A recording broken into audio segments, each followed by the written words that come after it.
I'm here with Vince. We're continuing our House in Order series. Vince and I have known each other and dated for 10 years. We have been married for 6 years. We have 2 sons, a dog, and we're just excited to share a little bit more. And today we're going to talk about finances. When I think about finances, I think it's important to have a vision for your family, a planning, a stewarding plan. I think about stewarding and what the Lord and His Word says about that. And just biblically, recently I've been studying through the Pentateuch, and like the story of Joseph comes to mind, how there was, when he was working for Pharaoh, there was the 7 years of plenty and then the 7 years of famine. And they had to steward well the grains that came in. They couldn't just hope that things would work out. No, like that which the Lord provided needed to be stewarded well. And so, Vince, can you tell us a little bit more about what it looks like to have a stewarding plan that aligns with the vision of your home and why that's important? Yeah, so I think first we need to understand not everybody's home or not everybody's marriage is going to look the same when it comes to finances and the variables that goes into that.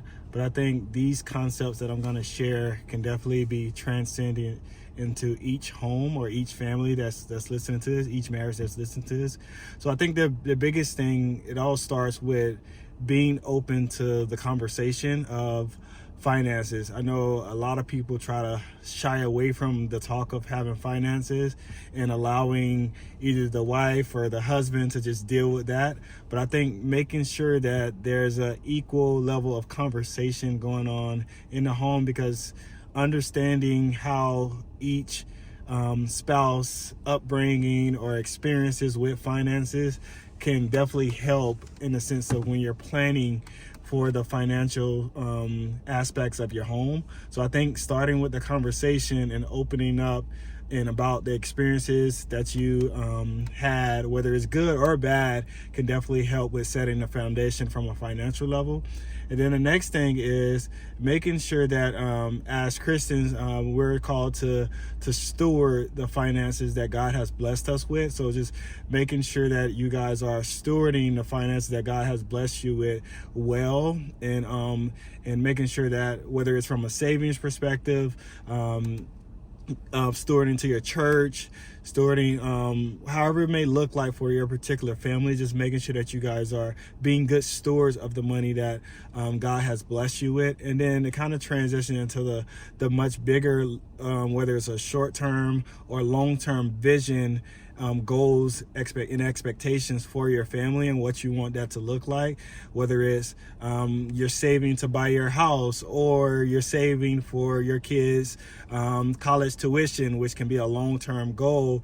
Just making sure that you guys are talking about those things and having communication about those things from a financial perspective. So you talked about communication throughout all 3 points. That leads me into kind of my next question, because thinking about our marriage, early on in our marriage, even before we got married, we were very intentional with our financial planning. Like, we had vision. We wanted to get married and we didn't want to go into any debt for it, and we wanted to buy a house.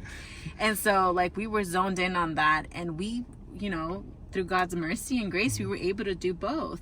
And we carried that into the first few years of our marriage, and then we left our jobs and we became entrepreneurs in 2020, and we lost sight of that kind of financial planning and stewarding plan. And there came a time where I had kind of lost my way as far as it came to that financial vision for our home. And you had to have a conversation with me, because I thank God that you have always had this plan for our family, like this vision for our family, and you never really lost sight of that. But you had to have a conversation with me, and you were at odds with the fact that you had to bring this conversation to me. Right. So can you talk a little bit more about what that was, what that tension was, and what breakthrough there was in bringing that to me?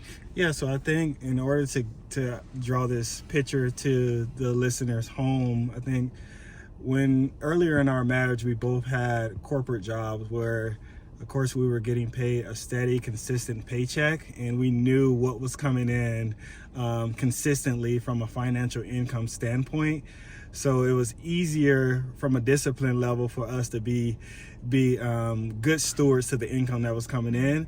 But as we transitioned to being entrepreneurs, as most entrepreneurs know, there's highs and then there's a lot of lows. So it's always hard to project how much money you're going to actually be making from a, whether it's 6 months or 12 months standpoint.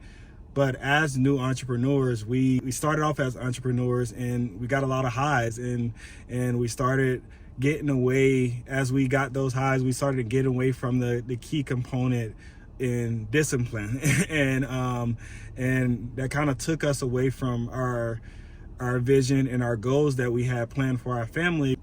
So that kind of leads to what Jackie talked about.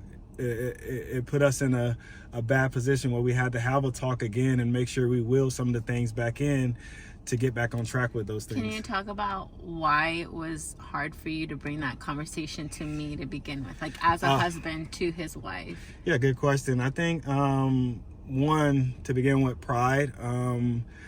As a man, you always want to provide for your family and provide for your kids and your wife and get them nice things and take them on all of the trips and things like that. I wanted to do it, and of course we were working hard and we wanted to treat our family, but that was more so from a short-term perspective, with putting the long-term perspective or the long-term goals behind trying to fulfill those things. So I think from a pride standpoint, I didn't want that to go away because I saw how happy it was making my family. So it was tough to bring up that conversation to my wife, and because I think part of it was a pride thing for me. I remember when we had that conversation and you had to bring that conversation to me. We had the conversation a few times before it really hit me. But the first time we had it, I was like so upset because I felt like you were taking something away from me. Like I had found this comfort level, and really when I dug deeper, it was more of a heart thing, and it showed in how I was spending my money. And it's not bad to want to have good things to pass on to your kids. I don't think that at all. I just think that when changing your spending habits hurts you and costs you, that's when you know it's become a heart thing and you need to knock that down. And so I'm thankful that you brought that conversation to me. But also something that you said that I want to just say is I remember you telling me that it was hard for you to bring that to me because you never wanted it to be like your money, like you're working hard, like I dictate what happens, like. And so it was weird. It was different because at first we both worked and we both brought into the home, and you didn't want to minimize what I was doing now as a homemaker by trying to call shots, right, in finances. And so something you told me that I think is pivotal, you told me, I trust you. Like if you tell me we need this, then I trust you, we need this, but I need you to really take account and see, do we really need it? And that really took me back because then I realized how much responsibility was on my shoulders. Like I may not be working, I am, maintaining the home, which is so many jobs all in one, but like I have responsibility over our finances.